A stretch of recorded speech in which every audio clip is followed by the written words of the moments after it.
මචං මේ පාර නම් මගේ කෑල්ල ලොවෙක් කැම්පස් යනවා. ඒකේ කොච්චර මහන්සි වුණාද කියපන්කෝ. අඩු ගානේ මාසෙක කිසිමකට කෝල් එකක්වත් ආවේ නෑ බං. මචං මේකයි. මේකේ භයානක පැත්තකුත් තියෙන්න පුළුවන්. බැරි වෙලාවත් ඔක කැම්පස් ගියොත් අඩි 25000ක් විතර උඩින් යන්නේ. ඒතකොට මචං වෙන්නේ ඒකි ජපුරේ ඔබ කුඹුරේ වගේ වැඩක්. තෝගේ කට තු මගේ මැනික එහෙම නෑ. හරිම අවංකයි. ලෙන්ගතු හුරු බූටි. අපේ ආදරේ හරිම පිවිතුරුයි. මැනික හෙලෝ මැනික දුදු මහත්තයා මේ අහන්නකෝ මං කැම්පස් එකට ගියානේ. මරු අපි කිව්වේ අපිට පුළුවන් කියලා. නියම අයියානේ. හරිම සතුටුයි. උම්මා ඒකනේ මං කිව්වේ වාට පුළුවන් කියලා.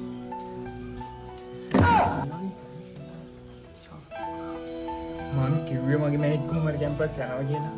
මේක සමරන්න ඕනේ. එයාව සර්ප්‍රයිස් කරන්න ඕනේ. වරෙන් යන්න ඔය ගේම් එකත් පැත්තකට දාලා. ඉක්මනට යමන් වරෙන්. උඹ කේක් එක අරගෙන මෙහෙම එන්න ඕනේ ඉස්සරහට. ඒකට උඹ එයා නෝරුම සින්දුව ගාන්න දෙන්න ඕනේ. කෝ කියපන් බං කියපන්. හරි මචං. මේ දැනට කේක් එකක් නෑනේ. මම මෙහෙම ඉන්නම්. මම මෙහෙම පටන් ගන්නවා. හන්තානෙට පායන සඳ ලස්සනයි කියන්න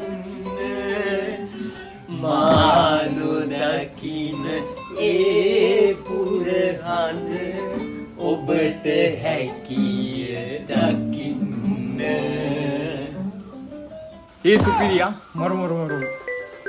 ඒ පොඩ්ඩේ ඉන්න මැනිකේ කෝල් එකක් තියෙනවා. හෙලෝ මැනික. මේ අයියේ දෙයක් කියන්න තියෙනවා. ඕ මැනික කියන්නේ. මම දැන් කැම්පස් නේ. ඔයාලා මම ගැලපෙන්නේ නැහැ කියලා හිතනවා. අනික මං ගියාම අපි දුරස් වෙන්නේ. ඒ නිසා ඉතින් අපි මේක නවත්තමු. ඔයාට හොඳ කෙනෙක් හම්බුනේ අයියේ. හරි නේද අමාරුව? මම කිව්වේ උඹට අඳුර අරගන්න.